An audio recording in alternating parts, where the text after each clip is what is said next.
The Coachella lineup came out and people seem kind of mad, and I'm not really sure why they're mad. I'm not sure what they were exactly expecting, but Coachella has always had a tendency to be a bit ahead of the curve, or be somebody and be a festival that is shining the current moment in music. And that is what I think Coachella's lineup for 2023 is really all about. I think the biggest takeaway for especially people on my page is the lack of hip hop this year. There is not a lot of hip hop, and sure, you might have people like Metro Boomin, like Ray Shremmerd, and I think that those people are on the lineup because with Metro Boomin, he just dropped an album, and I would expect Ray Shremmerd to have a bit of a comeback this year. But on the flip side, there are a lot of female rappers at the top of their game right now at this festival at Coachella, and I really think they're trying to highlight that this year, because we got people like Glorilla, we got Lotto, and then we also have some people that I think have been gaining a lot of momentum in the underground and sort of independent scenes, like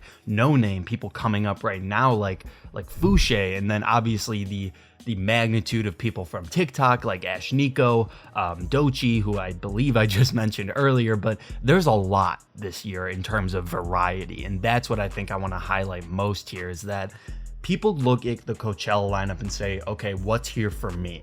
And right now and in the current moment, hip hop is essentially what pop music used to be, in that it's the dominating genre.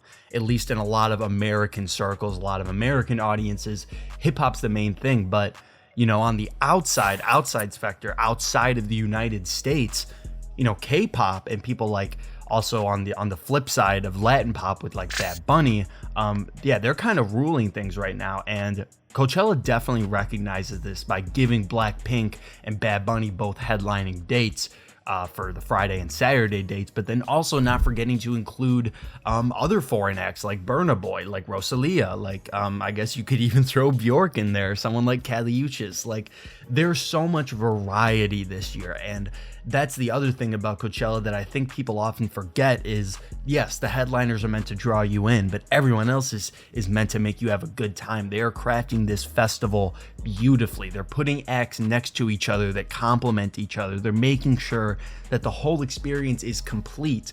And, that's the kind of part of it I think people don't exactly look at, is that this is the most expensive festival in the world. This is the biggest budget for music festivals. Why do you think they get Frank Ocean? Why do you think they get Beyonce?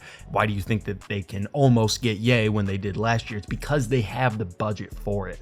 It's a big reason that they have such a status behind it, and Coachella being the #1 festival is because a lot of acts have come out of Coachella. A lot of people have had legendary Coachella shows that have led on to fantastic, flourishing careers, and we see some of those people coming back to Coachella this year. But I think another big thing also is Coachella has a lot of legendary moments. Like I just said, it's the start of many people's careers, but it can also be pivotal moments. And one keen example of this is UK progressive pop artist Jai Paul, who released his first single in 2011, has never performed, and is now giving his first ever live performance over a decade later.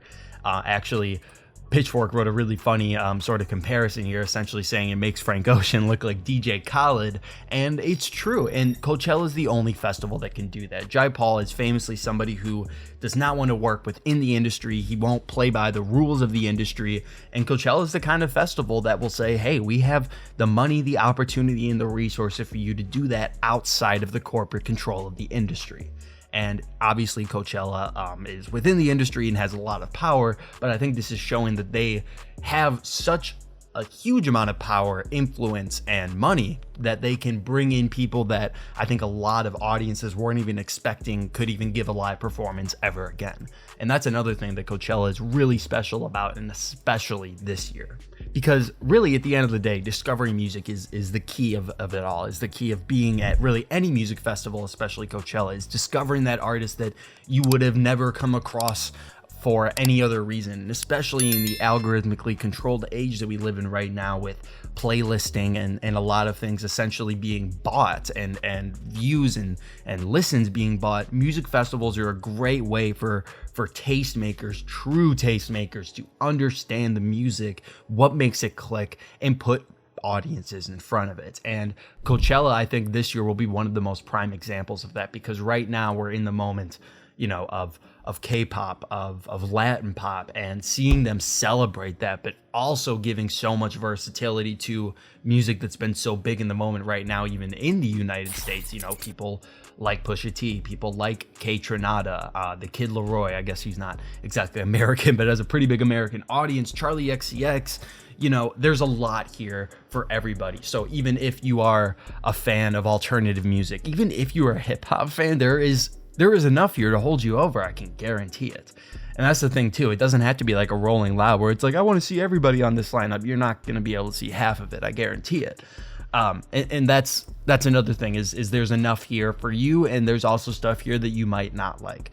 But with the exit of hip hop being one of the major categories this year is hardcore and punk is at Coachella. Seeing Knocked Loose on the lineup was a bit shocking because I know Turnstile had a bit of a smaller crowd, or at least that's what I heard online when they were at Coachella. But Knocked Loose is kind of doubling down on Turnstile's hardcore tendencies, and it'll be really interesting to see them there. We also have figures like bands like Sour Glow, Scowl. Yeah, seeing new genres come in like K-pop, like having a bigger presence, and like hardcore and punk sort of creeping in a bit.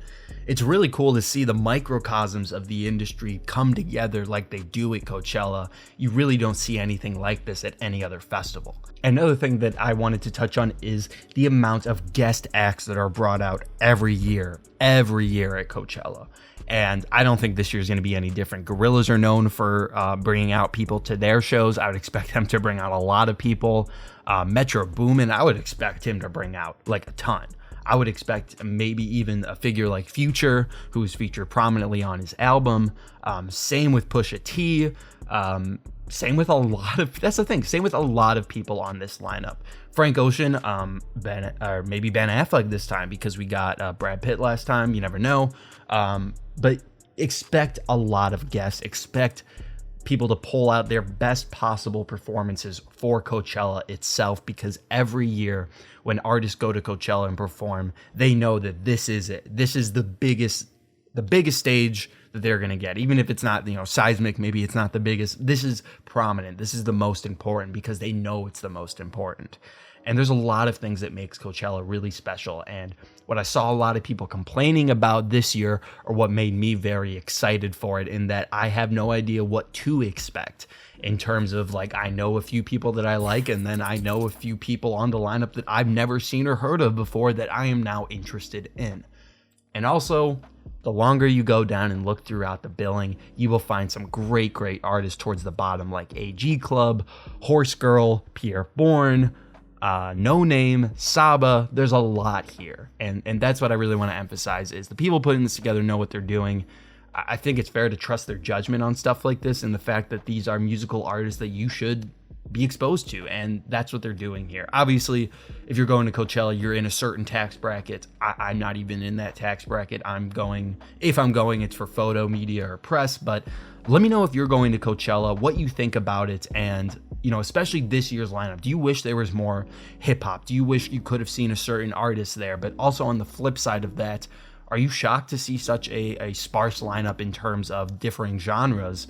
And what do you think that experience is going to be like? And I'm very excited to see what it's going to be like. But again, let me know what you think. Like, comment, subscribe, all that stuff really helps me out. And thank you so much, and have a great rest of your day.